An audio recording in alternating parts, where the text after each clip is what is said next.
ba? Kahit na yung pagmamahal ang maramdaman ko sa iyo, kahit na yung kunti man lang respeto may bigay mo sa akin, kung hindi ko man ako may galang din sa malaman sa bagay na ito, maramdaman ko yung paghalang mo.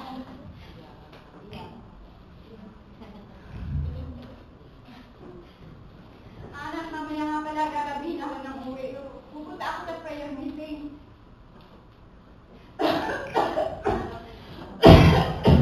Nakaw. Yan ang nga sinasabi ko sa iyo. Punta ng prayer meeting na yan. Ano bang naitulong niya sa iyo? Yumaman ka na ba dyan? Anak, sana hindi pa mahuli yung lahat. Makilala mo ang Panginoon na sa'yo niya, di tagapagligtas. Huwag mawala ng kabuluhan.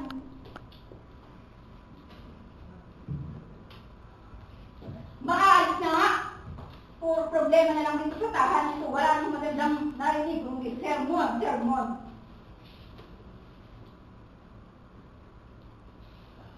Anak, huwag ka naman magsalita ng ganyan. Hindi mo ba alam na halos yung gabi ginagawa mong araw para lamang mapag-aral kita, para lamang mabigyan ka ng mga itang pinabukasan. Hindi mo ba alam, anak,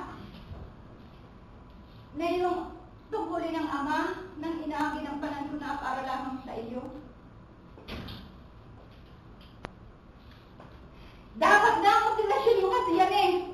Maging magulang, ikaw ang aking magulang, dapat ipakita mo sa akin, subaybayan mo yung aking paglaki, masuportahan mo yung aking lahat ng pangangailangan.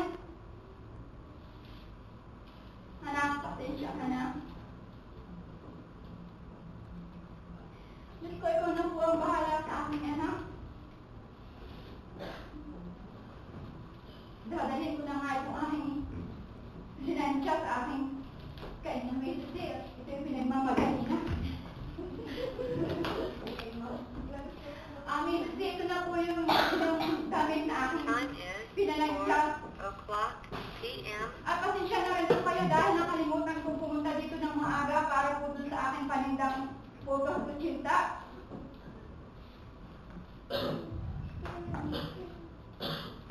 Ikaw, lagi huli-huli. Pag hindi ubos yung aking photos kutsinta, sunod hindi na kita bigyan.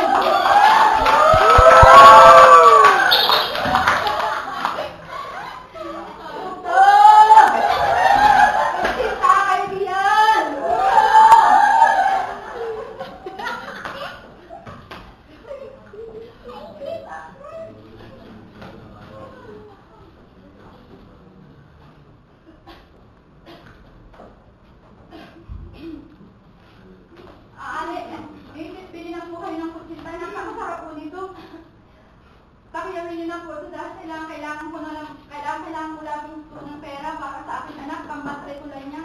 Graduate na po yung aking anak, kailangan ko lamang maibigay yung kanyang pang-tuition at yung panghanda niya sa kanyang graduation. O siya, sige, bibilhin ko na lahat yan yung paninda. Salamat po, Mrs. Thank you, Lord. Thank you, Lord. At habang papauwi po ang ina,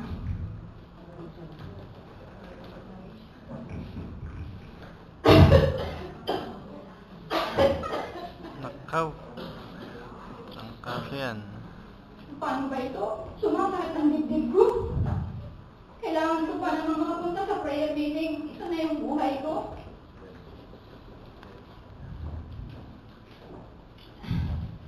Siguro kailangan ko munang umuwi ng konti para ako makapagpahinga.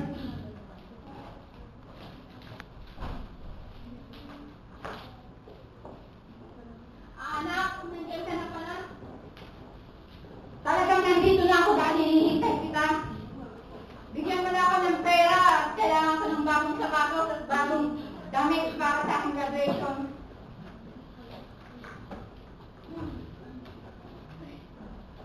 O anak, talagang pinaghandaan ko yung iyong graduation at yung iyong damit para sa iyong pinakamaligayang araw. Ito na yung pera para sa iyo. Ay, salamat naman. Akala ko darating yung aking graduation na hindi ako makakabili ng bagong sapatos at damit.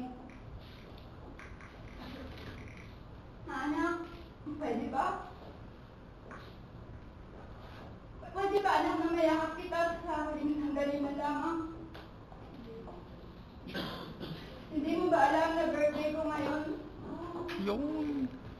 Hindi mo man lang naalala na bakit bakit na yung birthday ko yung pinakamasayang araw sa buhay ko. Pwede ba anak mayakap kita? Good luck. Aroy.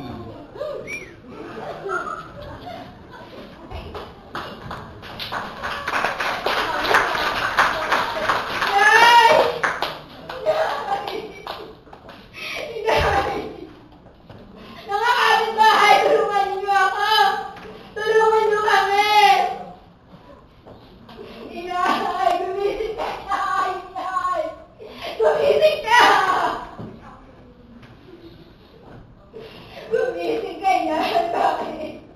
Huwag mo akong iwan, Inay. Inaayan ko sa sabihin sa iyo, mahal na mahal kita. Mahal na mahal kita, Inay. Patawarin mo ako sa ang pagkukulong sa iyo. Patawarin mo ako, Panginoon. Alam ko matay ko nila. Hindi mo pinay maririnig. Ba't nais ko kahit pa naipasabihin sa iyo sa oras na ito na mahal na mahal kita. Mahal na mahal kita, Inay. Patawarin mo ako, Panginoon. At ibababak ko sa iyo sa iyong lisang ito ang aking ganap na pagbabago. Happy birthday, Inay, at mahal na mahal kita. Mahal na mahal kita.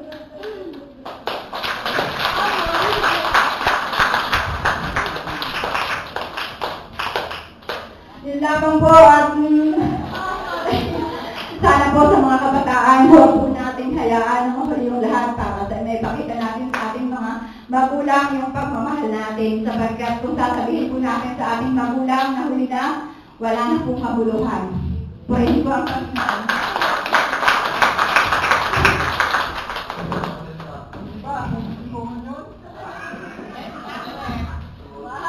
Amen. Nakita po natin yung actress ng Batangas. Si Hope. Pero nasa